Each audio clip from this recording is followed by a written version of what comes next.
ठीक है, अपन यहाँ तक आ गए थे लास्ट क्लास में।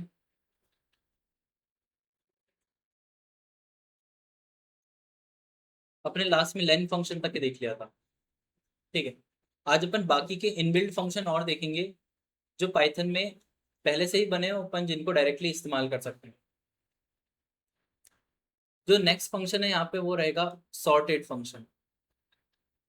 सॉर्टेड फंक्शन एक्चुअल में करता क्या है यहाँ पे, ये डेटा को सॉर्ट करता है। ये किसी भी टाइप के डेटा को एक्सेप्ट कर सकता है। जैसे आप इसे लिस्ट दे सकते हो, आप इसे टपल दे सकते हो, सेट दे सकते हो। जिस भी डेटा को आप इसको दोगे इस फंक्शन को, ये उसको सॉर्ट करके दे देगा। अब जैसे लिस्ट तो सॉर्ट की जा सकती है, बट जैसे टपल वगैरह नहीं होते। बट ये क्या करता है, इंटरनली इन सबको कन्वर्ट करता है लिस्ट में, और फिर लिस्ट को फिर क्या कर देता है, सॉर्ट कर देता है। जैसे यहाँ पे अपन ने ए नाम का एक लिस्ट बनाई और इसके सॉर्टेड नाम के फंक्शन को दे दिया, और इसने क्या किया, इस लिस्ट को यहाँ पे सॉर्ट करके रिटर्न कर दिया। ठीक है, इसको ट्राई करके देखो, सॉर्टेड फंक्शन एक्चुअल में सेम काम नहीं करते। ये एक क्वेश्चन भी रहता है कि सॉर्ट और सॉर्टेड दोनों एक ही जैसे हैं, कि इनके डिफरेंस क्या है। इसके पहले अभी जब अपन डेटा टाइप्स देख रहे थे तो अपन ने सॉर्ट मेथड देखी थी, वो इस पे अप्लाई करती है। वो डेटा डॉट सॉर्ट किया था। एक्चुअल में ये मेथड क्या करती है, ये ओरिजिनल डेटा को ही सॉर्ट कर देती है। जो ओरिजिनली डेटा था मेमोरी में जो स्टोर है, उसी को ही रीअरेंज कर देती है। ठीक है, बट ये जो फंक्शन होता है सॉर्टेड, इसका नाम भी सॉर्टेड रहता है, और फिर ये डेटा लेता है, और ये आपको सॉर्ट करने के बाद एक नया ऑब्जेक्ट रिटर्न करता है। ये उसी ऑब्जेक्ट में चेंजेस नहीं करता। जैसे अगर अपन ने डेटा को सॉर्ट किया होता, फिर आप लिस्ट को देखना, लिस्ट ओरिजिनली चेंज हो चुकी होगी। बट सॉर्टेड करके देखोगे तो लिस्ट ओरिजिनल जैसी थी वैसी की वैसी रहती है।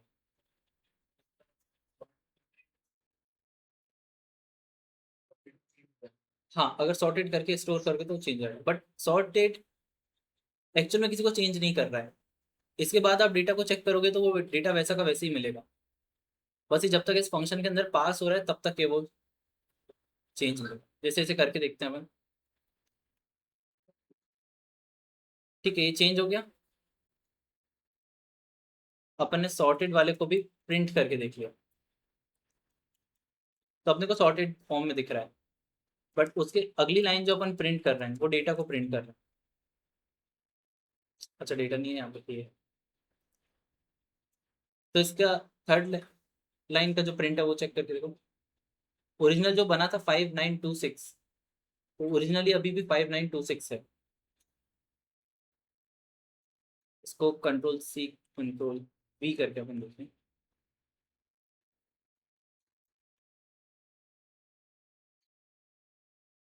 तो इसे अप्लाई करने का दूसरा तरीका होता है, इसमें ए डॉट सॉर्ट करते हैं।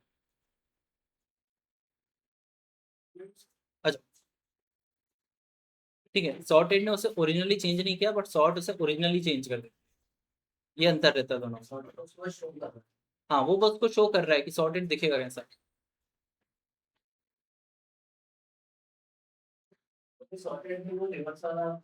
हाँ,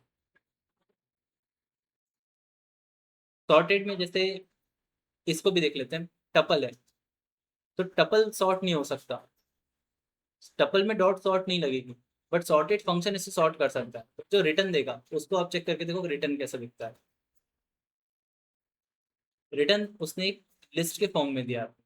मतलब ओरिजिनली टपल को सॉर्ट नहीं किया जा सकता था, बट अगर उसे कन्वर्ट करता है वो इंटरनली लिस्ट में, और फिर उसे सॉर्ट करके दे देता है। और ऐसे ही सेट है।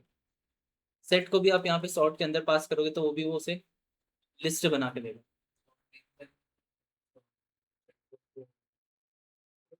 नहीं, सेट का तो कोई ऑर्डर ही नहीं होता है, वो दिखता जरूर वैसा है बट वो होता नहीं है। और कई बार ऐसा भी होगा कि वो होगा भी नहीं कई बार।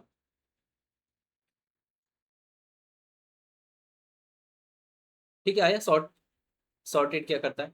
अब सॉर्टेड अगर आपको रिवर्स में यूज करना है, मतलब चीजों को डिसेंडिंग में अरेंज करना होता है, तो अपने पास एक लिस्ट थी और उसमें बस सॉर्टेड को ए दिया, और ए देने के बाद एक दूसरा आर्ग्यूमेंट अपने को पास करना पड़ता है, रिवर्स इक्वल्स टू ट्रू। और ये उसे रिवर्स में कर देगी, मतलब डिसेंडिंग में कर देता है। ठीक है, इसको ट्राई करके देखो।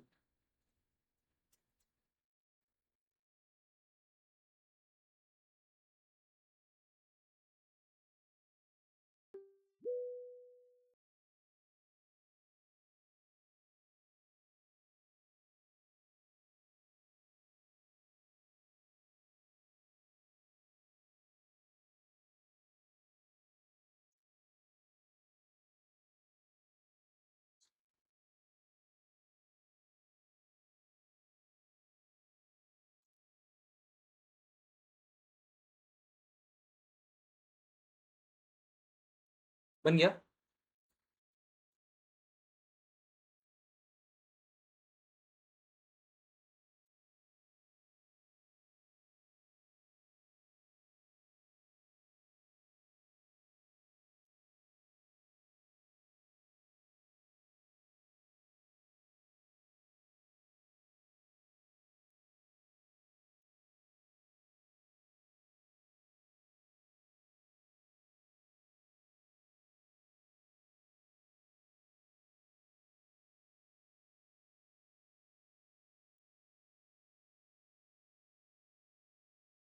ये दूसरा फंक्शन देखें।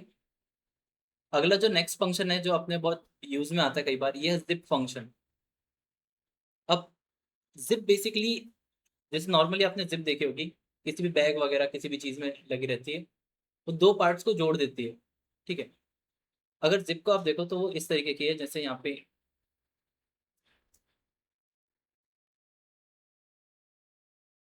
यहाँ पे कुछ ब्लॉक्स रहते हैं और वो अगले वाले ब्लॉक्स से क्या कर देते हैं, उनको अटैच कर देते हैं। ठीक है।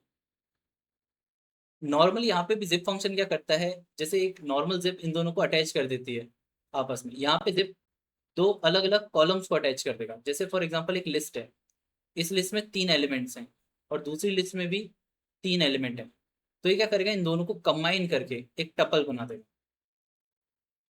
और फिर वो इन दोनों को कंबाइन करके भी एक टपल बना देगा। तो जिप बेसिकली दो लिस्ट को कंबाइन कर देता है, किसमें, एलिमेंट वाइज, पहला एलिमेंट दूसरे लिस्ट के पहले एलिमेंट से क्या हो जाएगा, मैच हो जाएगा, और अपने को क्या मिलता है, एक लिस्ट ऑफ टपल मिल जाती है। ठीक है। इसको अप्लाई करने के लिए अपन ने इस टाइप से देखा, अपने पास एक सब्जेक्ट करके एक वो है, लिस्ट है, इसमें मैथ्स, इंग्लिश, हिंदी और साइंस, एग्जैक्टली चार एलिमेंट है। और इसकी रिक्वायरमेंट होती है कि दोनों लिस्ट में exactly same number of element हो, आगे और पीछे होगी तो वो काम नहीं कर पाता। तो यहाँ पे इसको मार्क्स से अपन ने ऐड किया। मार्क्स में भी यहाँ पे चार मार्क्स हैं, एक ये और एक ये। अगर इनको अपन ने जिप करा, जिप किया सब्जेक्ट और मार्क्स को, तो यहाँ पे इनको जिप करके आपको आउटपुट देता है। अभी जो जिप का जो आउटपुट आ रहा है, एक्चुअल में ये एक मेमोरी एड्रेस आ रहा है कि उसने जिप करके रख दिया उनको, बट अपन देख नहीं पाते उनको।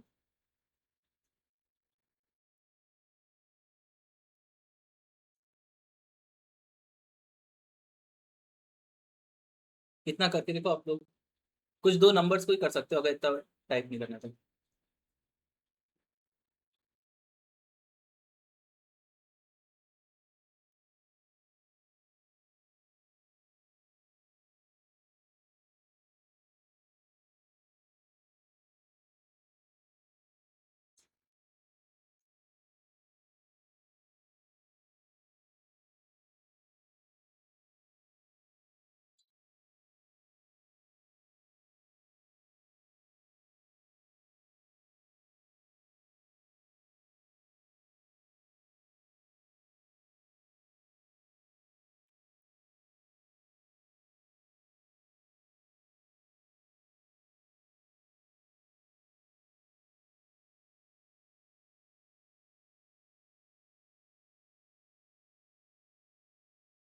ठीक है, बेसिकली जिप यहाँ पे दिखता नहीं है तो बस इसे लास्ट में टाइप कास्ट कर देना लिस्ट पे, तो लिस्ट इसे लिस्ट में कन्वर्ट करके शो करा सकते हैं।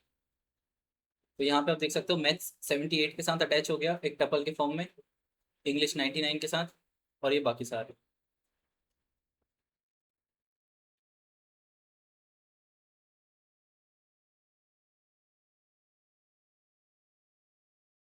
आ गया। अब काइंड ऑफ ऐसी चीज अपन ने वहां पे भी देखी थी जब डिक्शनरी के आइटम्स को देखा था, कि पहला की होता है और दूसरा वैल्यू, और बेसिकली अपने को लिस्ट ऑफ टपल दे देता है। तो अगर जिप करके अपन इसके डिक्शनरी में पास कर दें, तो एक्चुअल में वो उसकी डिक्शनरी भी क्रिएट कर देगा इन दोनों लिस्ट से। तो अगर इसे अपन ने टाइप कास्ट किया होता सेम चीज को डिक्ट में, तो फिर वो डिक्शनरी भी क्रिएट कर देता। मतलब एक लेफ्ट तरफ से लिस्ट ली उसने, एक राइट तरफ से, और दोनों एलिमेंट की डिक्शनरी क्रिएट कर दी।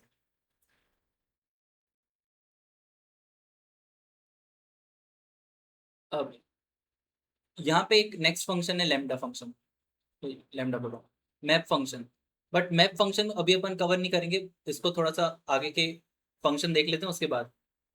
हाँ किया था विदाउट टाइप क्लास में, वो मैंने वीडियो में स्टोर किया तो उसका एड्रेस दे रहा है।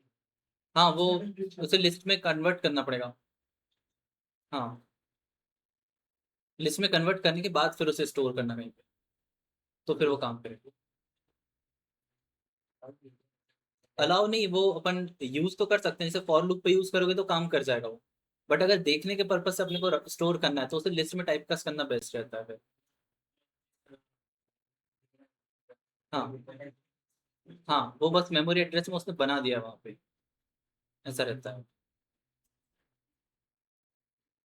ठीक है, एक्चुअल में ये मैप फंक्शन बहुत इंपॉर्टेंट है, जिसको अपन वापस से आके देखेंगे। अब नेक्स्ट टाइप के फंक्शंस पे अपन चलते हैं यहाँ पे। ये रहेंगे यूजर डिफाइंड फंक्शन।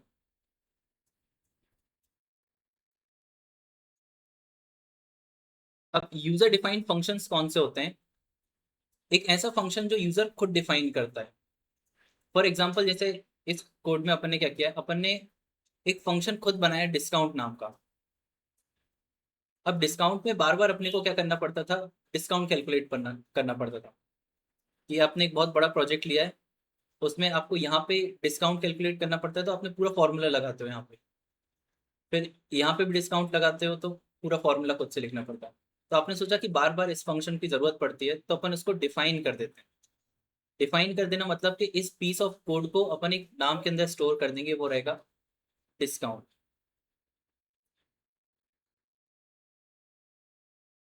ठीक है, इसको ऐसा बनाएंगे कि इसको दो चीजों की इंफॉर्मेशन की जरूरत पड़े। पहला अमाउंट और रेट। वो क्या करेगा, इस अमाउंट के बेस पे इस रेट को कैलकुलेट करेगा और आपको डिस्काउंट कैलकुलेट करके दे देगा। तो ये फंक्शन बनाने के लिए, ताकि वो इस तरीके से काम कर सके कि अपन ने डिस्काउंट को कॉल किया, उसको अमाउंट दिया 5000 और 4.8, तो वो इन दोनों का आपको रिटर्न कर दे। तो इस काम को करने के लिए अपने को इसका स्ट्रक्चर समझना पड़ता है कि फंक्शन काम किस तरीके से करता है, ये चीज क्लियर है। फंक्शन को कॉल करना पड़ता है उसे यूज करने के लिए। तो डिस्काउंट को अपन ने कॉल किया, अमाउंट और रेट ये लेके जाएगा इस बॉडी में। इस बॉडी में इसको क्या कराएगा, गो थ्रू कराएगा। और इसके बाद जो चीज रिटर्न होगी वो आपको लाके दे देता है। सम फंक्शन भी अपन ने देखा था कि इसी तरीके से काम करता है कि आपसे नंबर्स लेता है, वो जाता है उन कोड पे, उन कोड के थ्रू गो थ्रू कराता है और फिर एक टोटल लाके आपको दे देता है। तो इस पूरे वर्क में तीन चीज जरूरत होती है। पहला तो फंक्शन का नेम डिफाइन करना, और फंक्शन क्या क्या चीज इनपुट में ले रहा है। दूसरा, उसकी बॉडी जो मेन कोड रहता है वो डिफाइन करना। और तीसरा, रिटर्न क्या कर रहा है वो। ठीक है, तो ये तीन चीजों से एक डिफाइंड फंक्शन बनेगा। इसको बनाने के लिए अपन ने डेफ कीवर्ड लिखा, शॉर्टकट में डिफाइन के लिए। तो डेफ करके अपन ने डिफाइन किया एक डिस्काउंट करके। अब डिस्काउंट को काम करने के लिए जब अपन इसे कॉल करते हैं तो अपन इसे बस नंबर दे रहे होते हैं। बट जब अपन यहाँ पे डिफाइन कर रहे होते हैं तो अपन यहाँ पे वेरिएबल्स देते हैं। कि जब इसे कॉल करा जाएगा, जो पहली पोजीशन पे 5000 दिया, तो ये 5000 एट द एंड जाके इस अमाउंट वाले वेरिएबल में जाके स्टोर हो जाएगा। और ये 4.8 जाके रेट पे अंदर जाके स्टोर हो जाएगा। तो फंक्शन की बॉडी शुरू होते से आपके पास पहले से दो वेरिएबल होंगे, अमाउंट का और एक रेट का। फिर अपन फंक्शन की बॉडी के अंदर आते हैं। इसको भी कॉलन देने के बाद एक इंडेंटेशन में इसकी पूरी बॉडी लिखाती है। तो अपन एक वेरिएबल बनाया DISC नाम से, जिसमें अमाउंट लिया जो कि पहले से अपने को रिसीव हुआ है, और से मल्टीप्लाई बाय रेट अपॉन 100 कर दिया। तो ये उसकी बॉडी हो गई, ये उसका नेम डिफाइन करना हो गया। और ये रिटर्न, एक कीवर्ड होता है रिटर्न, उसके आगे जो भी वेरिएबल लिखा जाएगा वो चीज़ ये बाहर भेज देता है। तो DISC पे अपना कैलकुलेशन स्टोर्ड है, तो उसे अपन ने बाहर कर दिया। और इसे रन कर दिया, तो यहाँ पे 240 दे दिया। अब इसमें बेनिफिट क्या है कि एक बार वो डिफाइन हो गया है, तो बार बार ये सेम कैलकुलेशन करने की जरूरत नहीं। अब इसे प्रोग्राम में कहीं पे भी नीचे बस DISC को, मतलब डिस्काउंट को कॉल करो और उसको अमाउंट दे दो, और वो हमेशा यहाँ पे वर्क करता है। तो यहाँ पे अपन ने डिस्काउंट को फिर से कॉल किया, इसको 49,800 दिया, और 12%, 12.8%। तो उसने कैलकुलेट करके दे दिया कि आपको इतना बनेगा। ठीक है, कितना आया आपको? ये वाला बना के देखो डिस्काउंट नाम से।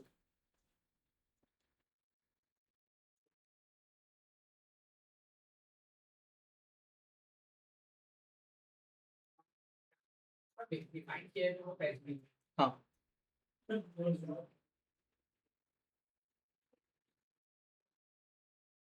Explore control is less define जैसे बुलेट पॉइंट्स के लिए शॉर्टकट कहाँ पे? ये ऊपर के लिए मार्कडाउन में।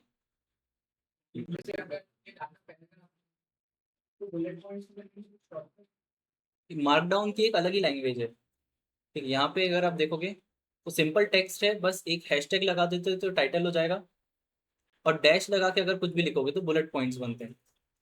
और फिर जब इसे रन कर दोगे तो वो कुछ ऐसा दिखेगा, प्रोसेस रन हुआ।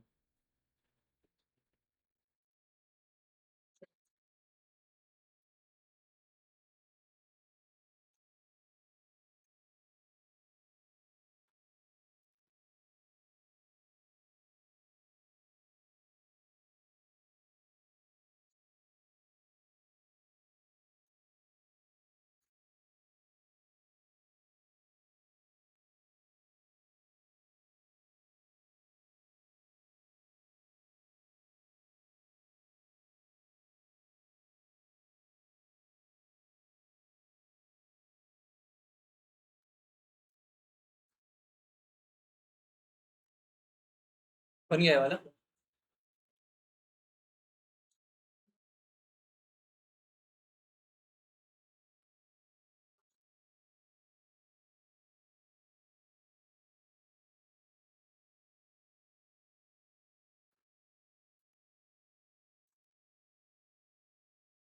अब आप लोग एक ये वाला फंक्शन बना सकते हो कि आपको क्या करना है, एक फंक्शन डिफाइन करना है।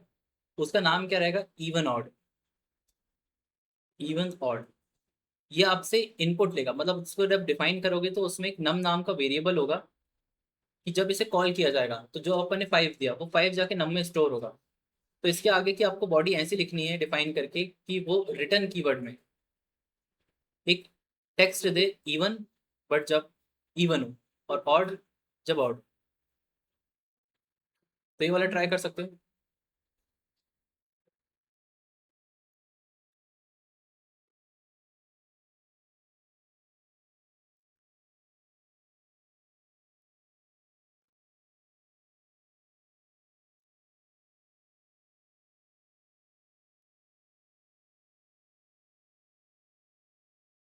इसको लिखने के लिए भी इसको यूज कर सकते हो।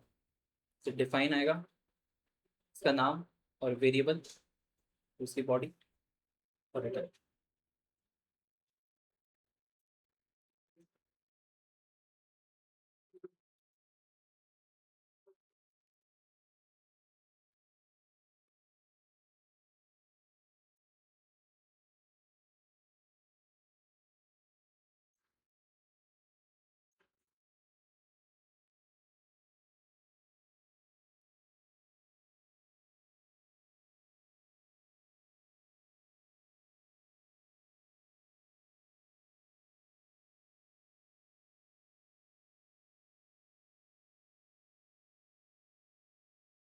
ठीक है, ये वाला देख लेते हैं अपन।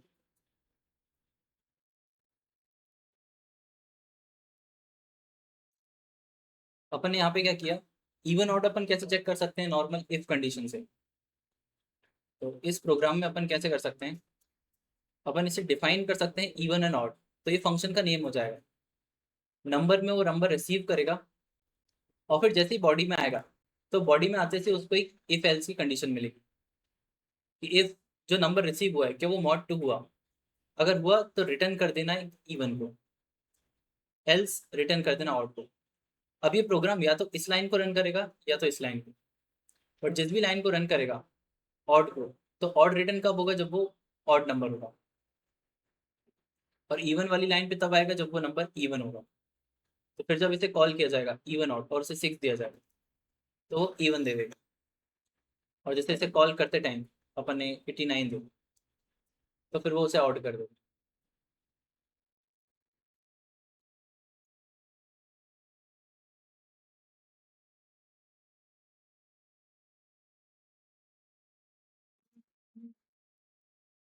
अभी अपन प्रिंट का देखेंगे कि रिटर्न और प्रिंट करने में क्या डिफरेंस आ जाता है। बट फंक्शन में जब आप काम करो तो मेजोरिटी ऑफ टाइम आपको रिटर्न ही यूज करना है।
अब ये वाला फंक्शन लिख सकते हो आप एस क्यू आर करके। एस क्यू आर एक फंक्शन आपको बनाना रहेगा जो एक नंबर रिसीव करेगा, वो इंटरनली उसका स्क्वायर कैलकुलेट करेगा, और जो भी स्क्वायर कैलकुलेट किया है वो उसे रिटर्न कर देगा।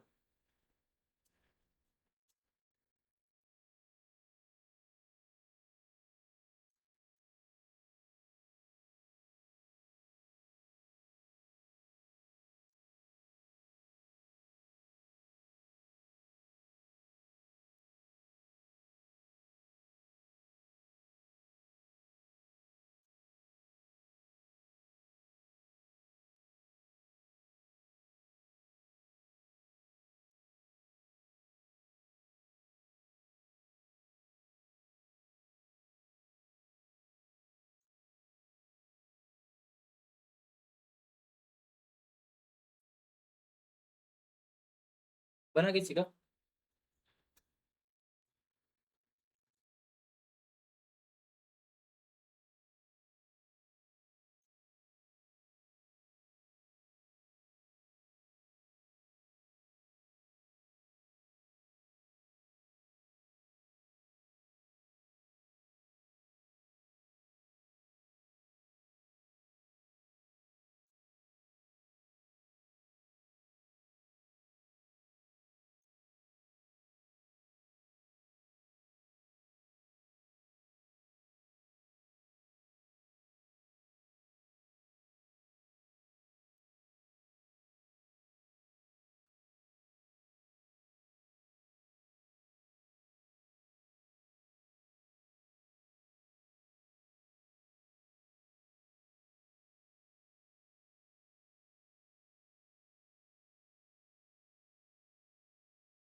हाँ ठीक है।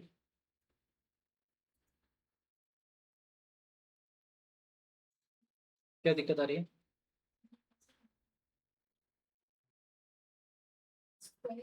आपने ये आपने क्या किया, इफ की जरूरत नहीं है, और इफ में अपन नम to the power of two कर रहे हैं, तो ये तो जरूरत ही नहीं है, इसको ऐसे करना पड़ेगा। अच्छा, आपने इसी को ही देख लिया। ये तो बस एक स्ट्रक्चर है, पुराना वाला क्वेश्चन था, ये एक नया है। इसको करने के लिए अपन को करना क्या पड़ेगा? अगर इसको आप समझो तो अपने को स्क्वायर निकालना है नंबर का, पर नंबर रिसीव हुआ है। तो अगर अपन इसे कॉल किया होता, तो एस क्यू आर करके कॉल किया है और इसे दे दिया मान लो 5। तो जब ये कॉल किया जाएगा, तो उसको डिफाइन करने के लिए अपने को एक नाम रखना पड़ेगा, किस नाम का? S Q R. तो अपन ने एस क्यू आर करके इसका नाम रखा। अब अपने को एक ही नंबर रिसीव होगा, तो इसे रिसीव करने के लिए एक वेरिएबल भेजना पड़ेगा नम नाम का। यहाँ पे एक चीज है, जब इसे फंक्शन को कॉल किया जाता है, तो इस समय इसे आर्ग्यूमेंट कहा जाता है कि आप फंक्शन के आर्ग्यूमेंट पास कर रहे हो। बट जब यही नंबर रिसीव करते हैं डिफाइन करते टाइम, तो इसे फिर पैरामीटर कहा जाता है। ठीक है। तो अपन ने एक नम नाम का पैरामीटर पास कर दिया। बेसिकली सिंपल वर्ड में समझे तो एक जब से कॉल किया तो इसे रिसीव करने के लिए कोई ना कोई वेरिएबल रखना पड़ता वहाँ, इसे अपन जाके यूज कर सकते। तो नम नाम का वेरिएबल दिया, सिंटेक्स में कॉलन लगाए, उसके बाद नम नाम का वेरिएबल है अपने पास, और अपन ने प्रोग्रामिंग यहाँ से अपनी स्टार्ट कर दी थोड़े से इंडेंटेशन। हाँ ठीक है। तो अपन क्या कर सकते हैं, अपन ऐसे कर सकते हैं कि अपन ने मान लो एक डेटा नाम का वेरिएबल बनाया, और जो नम रिसीव हुआ उसको टू द पावर ऑफ 2 कर दिया, और रिटर्न क्या कर दिया, डेटा। तो ये प्रोसेस करेगा, उसका स्क्वायर निकालेगा और रिटर्न कर देगा। रिटर्न के आगे जरूरी नहीं कि सिर्फ एक सिंगल वेरिएबल आए, अपन इसको ऐसे भी कर सकते थे कि अपन बिना इसको बनाए अपन डायरेक्टली डायरेक्टली क्या लिख सकते हैं, रिटर्न। तो अपन ने रिटर्न लिखा क्या, num to the power of 2। ठीक है, तो ये अपना पूरा फंक्शन तैयार हो जाएगा कि जो भी नंबर दो वो उसका स्क्वायर करके आपको रिटर्न दे देगा। ठीक है, इसको बना के देखो, बन गया।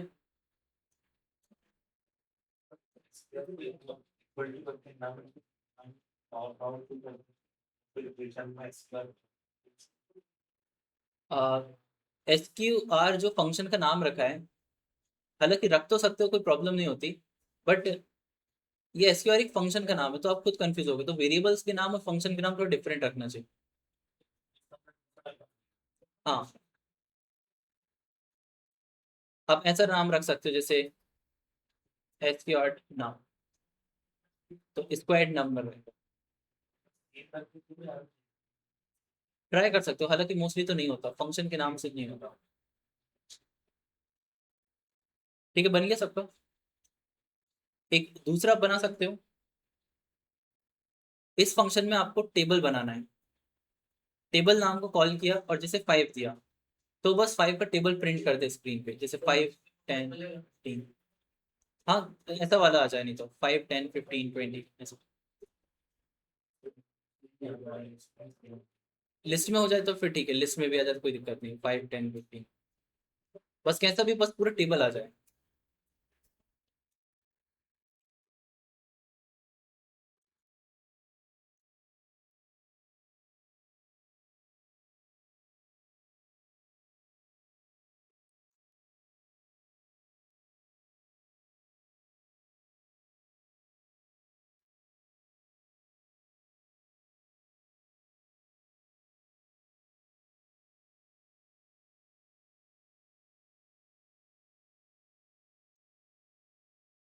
ध्रुवा और हर्षिता। तो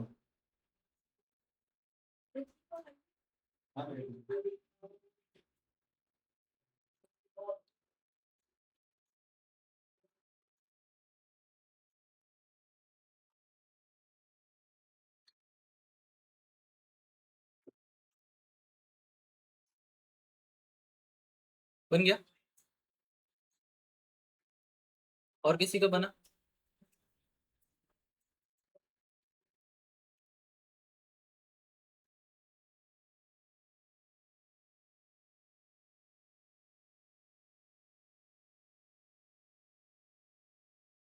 अपन ने अभी तक जो बेस कोड देखे ना, बस उनको फंक्शन की बॉडी के अंदर ही करना रहेगा, बाकी पूरा का पूरा सेम रहता है।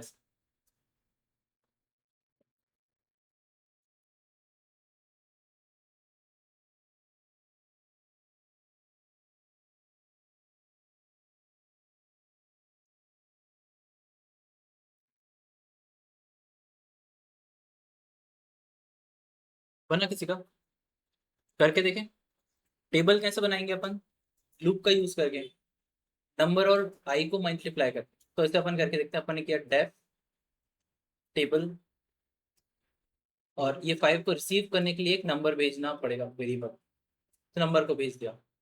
फिर अपन ने इनिशिएट किया फॉर लूप को, तो फॉर आई इन रेंज 1 11, और फिर क्या करना है, अपने को प्रिंट करना है। प्रिंट कर दिया अपन ने जो नंबर रिसीव किया था उसे, और उसे मल्टीप्लाई कर दिया किससे, आई से, और फिर बस टेबल को कॉल करना है। क्या, नहीं अभी अपन इन दोनों का डिफरेंस देखते हैं। अभी के लिए बस इसका ऐसे बना के देख लो आप, टेबल ऑफ 5, तो फिर वो प्रिंट कर देगा।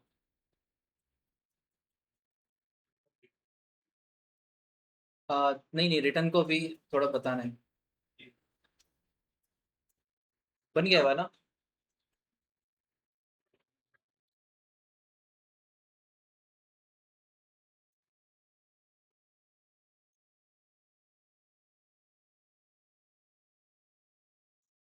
क्या? नहीं ऐसे नहीं होगा, क्योंकि अपन डेटा नाम का एक वेरिएबल बना रहे हैं जिसमें नम और एक्स करके एक टेक्स्ट स्टोर कर रहे हैं, फिर आई स्टोर कर रहे हैं, फिर ये तो ये गलत हो जाएगा, प्रिंट इस्तेमाल करना पड़ेगा। हाँ वही अपन चलो डिस्कस करते हैं। अब ये क्वेश्चन है कि पता कैसे करें कि कब प्रिंट इस्तेमाल करना है, कब रिटर्न को इस्तेमाल करना होता है। ठीक है, इसको समझने के लिए आप एक प्रोग्राम बना के देखना, आपको एक डेफ करके एक फंक्शन बनाना है, डेफ करके ऐड। ये दो नंबर लेगा, ए और बी। ठीक है, अब अपन दो तरीके से इसे चेक करेंगे। एक प्रोग्राम रिटर्न के साथ करेंगे, मान लो अपन ने प्रिंट के साथ क्या कर प्रिंट कर दिया क्या, ए प्लस बी, और फिर ऐड को कॉल करके देखो क्या होता है। 5 और 10 देंगे तो क्या होगा। हाँ, ट्राई तो करके देखो।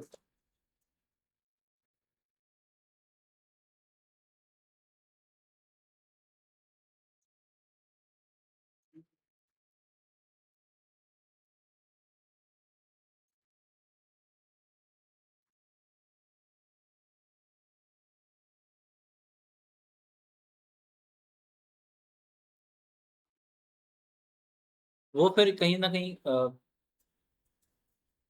कुछ मिसिंग है इसमें। ठीक है, इसको करके देखते हैं। 15 आ गया।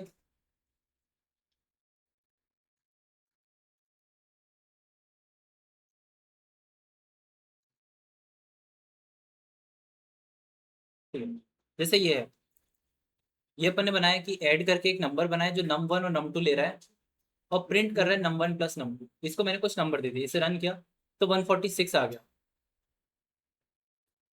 अगर अपन ने 146 जो रिटर्न आ रहा है, इसमें कोई चीज को प्लस कर देते हैं, जैसे प्लस मैंने 200 कर दिया, तो ये 346 होना चाहिए। बट इसे रन करते से अपने को एक एरर मिल रहा है।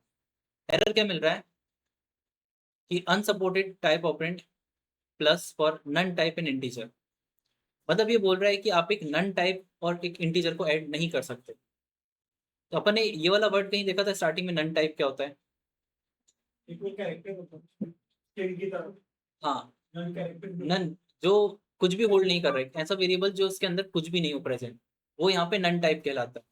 तो ये बोल रहा है कि आप एक नन टाइप को और एक इंटीजर को ऐड कर रहे हो, इसका मतलब 200 अपना इंटीजर है और ये नन है। तो ये नन क्यों है, अपना आ तो रहा है 146, तो वो नन इसलिए है क्योंकि अपन ने यहाँ पे रिटर्न इस्तेमाल नहीं किया। रिटर्न नहीं किया तो फंक्शन कुछ ना कुछ तो रिटर्न करता है। फंक्शन की ये प्रॉपर्टी है कि फंक्शन कोई ना कोई वैल्यू तो रिटर्न करेगा। तो ये अभी जो प्रोग्राम अपन ने बनाया वो कुछ ऐसा बिहेव कर रहा है कि ये आपने दो नंबर दिए इसको, ठीक है, 5 और 10, और ये ऐड का एक वेरिएबल है, तो ये 5 और 10 इसने रिसीव करे और स्क्रीन पे जाके दिखा दिया उसने 15। आपको वापस कुछ नहीं मिला।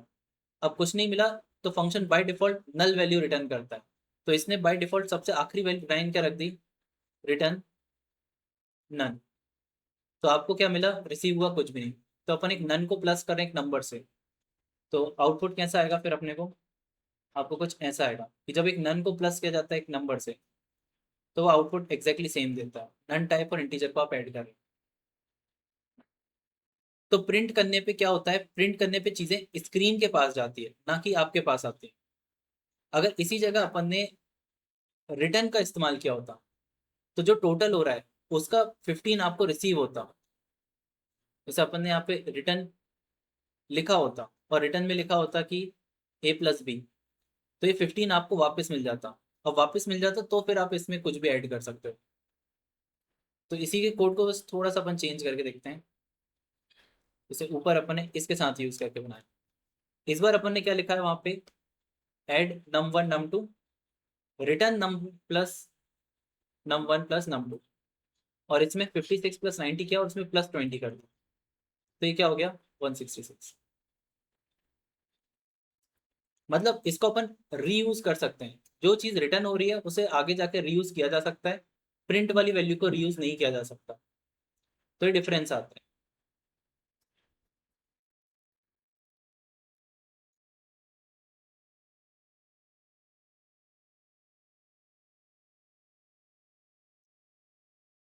आ गया समझ में कि रिटर्न और इसमें क्या डिफरेंस है।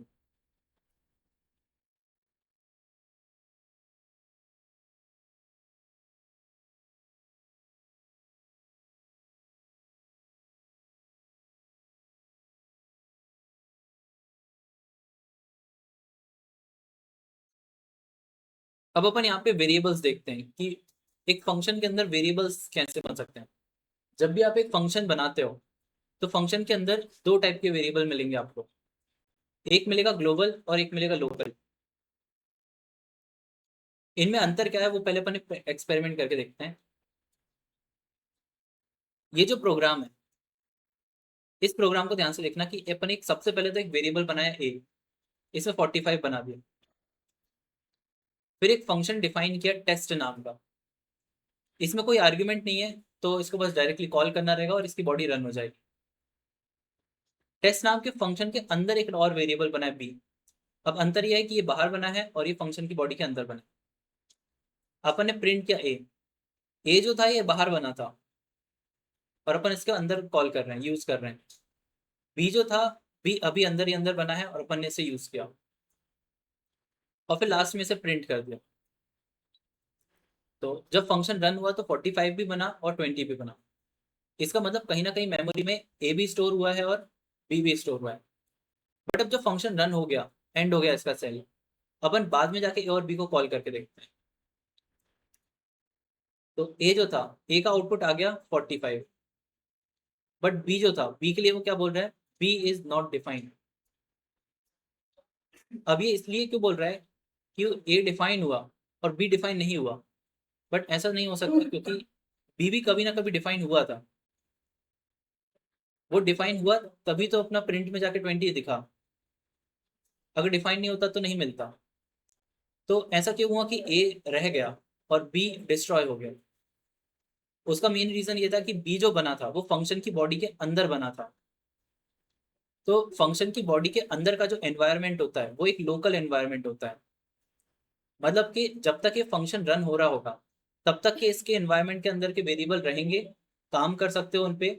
और जैसे ही फंक्शन की बॉडी एंड हुई, फंक्शन को कॉल करना खत्म हुआ, उसी समय सारे लोकल वेरिएबल डिस्ट्रॉय हो जाते।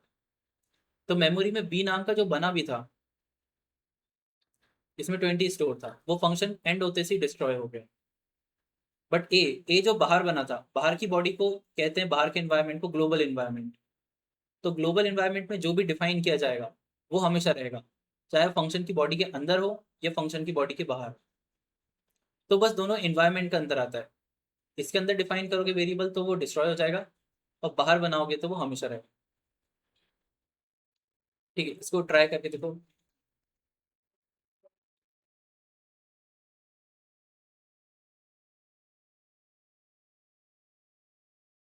इसलिए जो बाहर बनता है इसे ग्लोबल वेरिएबल कहते हैं और अंदर वाले को लोकल वेरिएबल।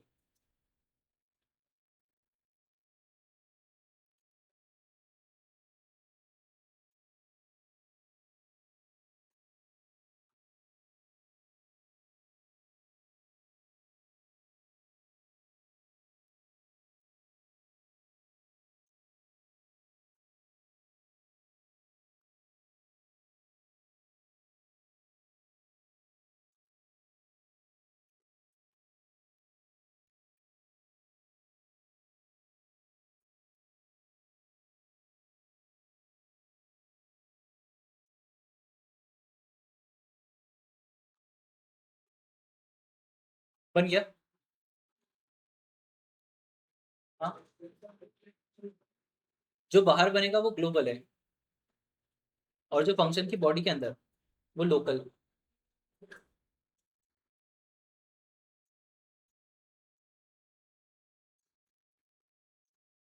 बट कभी कभी ऐसी सिचुएशन आ जाती है कि फंक्शन के अंदर कोई वेरिएबल बन रहा है और आप चाहते हो कि इसको फंक्शन के बाहर भी इस्तेमाल करना है आपको। तो आप इस वेरिएबल को बनाने के पहले पाइथन को इंस्ट्रक्ट कर सकते हो कि देखो जो मैं फंक्शन की बॉडी के अंदर एक वेरिएबल बनाने जा रहा हूँ वो ग्लोबल वेरिएबल होगा, इसका मतलब फंक्शन की बॉडी के बाहर भी मेरे को इसको इस्तेमाल करना है। तब फिर अपने को पाइथन को ऐसे इंस्ट्रक्ट करते हैं, जैसे इस केस में अपन ने ए नाम का वेरिएबल बनाया जिसमें 111 डाल दिया, फिर से टेस्ट को डिफाइन किया, फिर से बी बना। बट बी बनाने के पहले अपन ने पाइथन को इंस्ट्रक्ट कर दिया था कि पाइथन जो बनाओ वो ग्लोबल बी बनाओ, और फिर उसमें असाइन किया 445, और फिर प्रिंट ए प्रिंट बी किया। तो अगर ये प्रिंट हुआ इसका मतलब ए भी बन गया है अब, और बी भी बन गया मेमोरी। बट जो बी इस बार बना है ना वो ग्लोबल इन्वायरमेंट में उसने बना दिया। तो फिर इसके बाद अगर ए और बी को आप चेक करोगे तो वन ए भी मिल रहा है बाहर और बी भी मिल रहा है। वो उसका सिंटेक्स ऐसा ही है।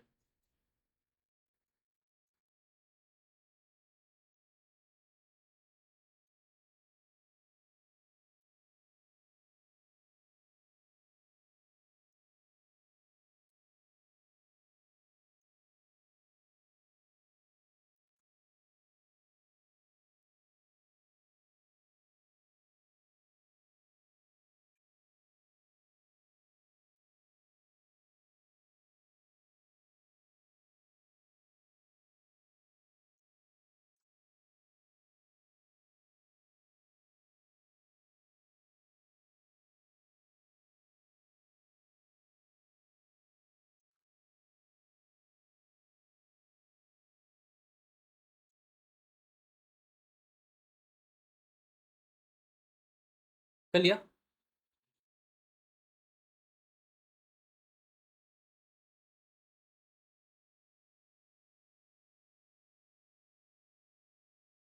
ठीक है, अब इसको रीड करके देखते हैं, आपको क्लियर हो जाएगा। A local variable is a variable that is created inside a function, कि वो फंक्शन के अंदर इनसाइड क्रिएट किया जाता है, and can be use only with in the function. वो सिर्फ फंक्शन की बॉडी के अंदर ही उसकी लाइफ रहेगी और फंक्शन के अंदर ही आप उसे इस्तेमाल कर सकते हो। It exist only while the function is running, जब तक फंक्शन चलेगा तब तक उसका यूज किया जा सकता है। Once the function is finished execution, the local variable is destroyed. This means you cannot access a local variable outside the function in which it is defined. उसी जगह ग्लोबल वेरिएबल के क्या होता है, on the other hand is a variable that is defined outside of all functions. मतलब वो किसी def की बॉडी के अंदर डिफाइन नहीं होगा, बाकी उसे कहीं पे भी डिफाइन कर दो, usually at top level of a program. और यूजुअली इनको डिफाइन किया जाता है किसी भी प्रोग्राम के बहुत शुरुआत में डिफाइन कर दिया जाता है। A global variable can be accessed from anywhere in the code, including inside a function. मतलब जो ग्लोबल बन गया वो कहीं पे भी यूज किया जा सकता है, बट एक लोकल वाला सिर्फ और सिर्फ इसके अंदर। क्लियर है इसका कॉन्सेप्ट ग्लोबल और लोकल वेरिएबल का। अब एक नेक्स्ट कॉन्सेप्ट आता है डॉक स्ट्रिंग।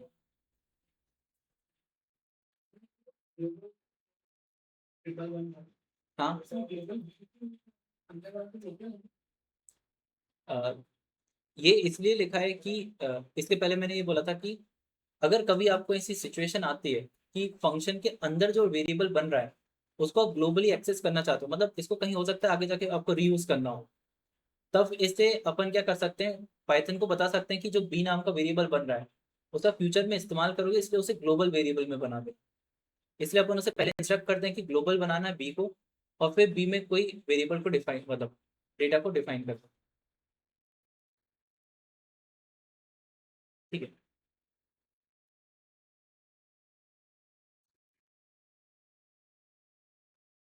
अब एक नेक्स्ट चीज और देखते हैं। अ, जब कोई बड़ा सॉफ्टवेयर बनता है तो ऐसा जरूरी नहीं है कि कोई एक सिंगल पर्सन सिंगल हैंडेडली पूरा सॉफ्टवेयर बना देता है, एक पूरी टीम वर्क पे रहती है। कई सारे लोग होते हैं जो प्रोग्राम को एक साथ लिख रहे होते हैं, सबको अलग अलग टास्क दिए जाते हैं कि आपको ये काम करना है, आपको ये काम करना है, आपको ये वाला पार्ट और आपको ये वाला पार्ट हैंडल करना है। बट कई बार ऐसा होता है कि कुछ फंक्शंस सबके यूज में आते हैं। तो मान लो इस पर्सन ने एक फंक्शन डिफाइन किया कि ये फंक्शन कुछ ऐसा ऐसा काम करता है, तो मैंने पूरी बॉडी लिख दी इसकी। अब इस पर्सन को पता है कि एक फंक्शन ऐसा है ठीक है, तो वो इसको यूज करने गया, इसको बस इसका क्या पता था, इस फंक्शन का नेम पता था, तो इसने नेम को कॉल किया, बट इसे ये नहीं पता कि इस फंक्शन को यूज कैसे करना है, ये फंक्शन करता क्या है, इसमें क्या डेटा देना है, कैसे इसको इस्तेमाल करना है। कई बार ऐसा होगा कि कोड जो लिखा है कोड उसको दिख नहीं रहा, और कोड रीड भी कौन करेगा, कि एक पूरे फंक्शन को इस्तेमाल करने के पहले आप पूरा कोड देखो। तो फिर क्या किया जाता है कि जो पर्सन जब इसे बना रहा होता है, तो एक मैसेज लिखता है, किसके लिए, इस पर्सन के लिए, एक ऐसा मैसेज जो इसको ये बताएगा कि फंक्शन को इस्तेमाल कैसे करना है और ये फंक्शन काम क्या करेगा। इसको कहा जाता है डॉक्यूमेंटेशन उस फंक्शन की, जिसको शॉर्टकट में डॉक स्ट्रिंग कहा जाता है, एक ऐसा टेक्स्ट जो उस फंक्शन की डॉक्यूमेंटेशन। कमेंट पाइथन इग्नोर कर देता है, मतलब कमेंट वाली लाइन को देखता ही नहीं है। तो ये जो यूजर है जब इस फंक्शन को इस्तेमाल कर रहा होगा, तो वो एक हेल्प नाम का फंक्शन होता है, उसको इस फंक्शन का नेम देगा, और वो हेल्प नाम का उसकी डॉक स्ट्रिंग को रीड करके बता देता है। तो फिर इससे समझ में आ जाएगा कि इस फंक्शन को इस्तेमाल कैसे करना है, फिर वो इसको जाके क्या कर सकता है, यूज कर सकता है। इसको अपन ट्राई करके देखते हैं। अपन ने अभी डिस्काउंट बनाया, डिस्काउंट को डिफाइन करते वक्त अगर सबसे पहले, मतलब फंक्शन की बॉडी स्टार्ट करो उसके पहले ही अपन एक क्या लिख देते हैं, बस एक स्ट्रिंग लिख दो, इस स्ट्रिंग को किसी भी वेरिएबल में असाइन नहीं करना है, सिर्फ और सिर्फ उस स्ट्रिंग को लिखना है। अब क्योंकि वो स्ट्रिंग सिंगल कोट में हो सकती है, डबल में और ट्रिपल में भी हो सकती है, बट कोई पर्सन एक सिंगल लाइन में तो बता नहीं पाएगा। अगर उस फंक्शन को पूरा डिस्क्राइब करना है, क्या क्या काम कर रहा है क्या नहीं कर रहा है, तो मेजरली उसे एक पूरा पैराग्राफ लिखना पड़ता है। तो वो मेजरली 3 कोट्स को इस्तेमाल किया जाता है, इसलिए कहते हैं कि डॉक स्ट्रिंग हमेशा मोस्टली 3 कोट में बनती है, बट बंद भी किसी में भी सकती है, ऐसा कोई जरूर दिक्कत नहीं। तो अपन ने क्या किया, इस डिस्काउंट वाले को बनाते वक्त एक शुरुआत में पहली लाइन पे 3 कोट्स का यूज करके एक डॉक स्ट्रिंग बना दी, और उसको एक्सप्लेन कर दिया, this function will calculate the discount by using amount and rate given by the user. ठीक है, तो अपन ने उसे डिस्क्राइब कर दिया और फिर फंक्शन की बॉडी को क्या किया, स्टार्ट किया। अब अपन ने इसे कॉल किया नीचे जाके, तो ये फंक्शन काम कर रहा है, ठीक है, बट डॉक स्ट्रिंग को कैसे रीड किया जाता है, डॉक स्ट्रिंग को हेल्प नाम से फंक्शन से यूज किया जाता है। अगर हेल्प अपन ने यूज करा कि हेल्प करो ये डिस्काउंट नाम के फंक्शन को, तो डॉक स्ट्रिंग जाके इसकी डॉक्यूमेंटेशन को रीड करेगा और बताएगा कि डिस्काउंट नाम का जो फंक्शन है वो आपसे अमाउंट लेगा और रेट लेगा, और क्या करेगा, this function will calculate discount by using this. मतलब जो यूजर ने यहाँ पे जो टेक्स्ट बताया था वो डिस्काउंट इसको रीड कर देता है, ये हेल्प। ठीक है, तो आपने जो डिस्काउंट बनाया था ना उसको ये ट्राई करके देखो, उसमें बस एक पहली लाइन पे डॉक स्ट्रिंग ऐड करना रहेगा, और फिर उसे फिर से रन करना और फिर नीचे हेल्प को यूज करके देखो।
हो गया, आ रहा है हेल्प फंक्शन से इसका डिस्काउंट का नाम।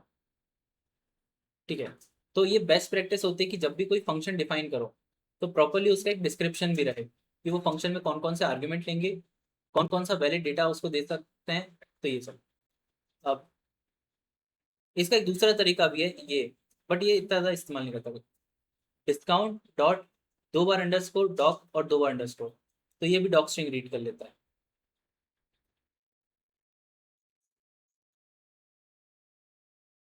कैसा? हाँ हाँ, इसकी प्लेस फिक्स रहती है कि सबसे पहली लाइन जो होती है वो डॉक स्ट्रिंग के लिए रहती है। अच्छा, इसमें और इसमें अंतर क्या हो जाता, अगर मैं इसको कमेंट कर देता हूँ। कमेंट करने पे होता क्या है, कमेंट पाइथन इग्नोर कर देता है, मतलब उसने इस लाइन को कभी रीड नहीं किया, दिस फंक्शन कैलकुलेट दिस। तो हेल्प फंक्शन को कॉल करेंगे तो आप देखोगे वो क्या दिखा रहा है, कुछ भी नहीं दिखा रहा है, मतलब कमेंट नहीं लिख सकते वहां पे, सिर्फ अंडरस्कोर ही, मतलब इसको ही बनाना पड़ेगा। अच्छा, जैसे अभी अपन ने जिप फंक्शन को यूज किया, तो जिप फंक्शन तो अभी बता दिए तो पता है, बट अगर नहीं पता होता तो अपन हेल्प का यूज लेते और उसे पास कर देते जिप का नाम, तो पूरी डॉक स्ट्रिंग जिसने बनाई थी वो देती उसने। ठीक है, ठीक है, इसने पूरा डिस्क्रिप्शन दिया कि वो क्या करता है। n is the number of iterable paths to position the argument z and strict। ठीक है, ये उसने कई सारी चीजें लिखी, जैसे लेन है, इसकी भी डॉक्यूमेंटेशन आप लिख कर सकते हो। ठीक है, इसने जिसने भी लिखी वो बहुत छोटी लिखी, return the number of item in a container. ठीक है, ऐसे जिप, ये एक और तरीका उसकी डॉक्यूमेंटेशन रीड करने का। हाँ, डीओसी और दो बार फिर अंडरस्कोर, तो इससे ज्यादा इजी पड़ता है हेल्प का इस्तेमाल करना, बस हेल्प यूज करो, नाम लिख दो।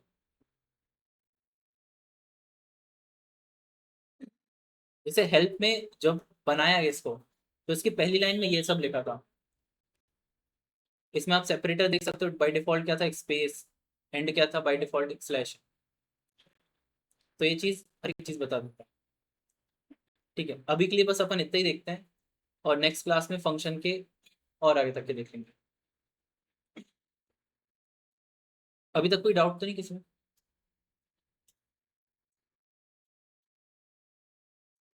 ठीक है, फिर अपन क्लास में एंड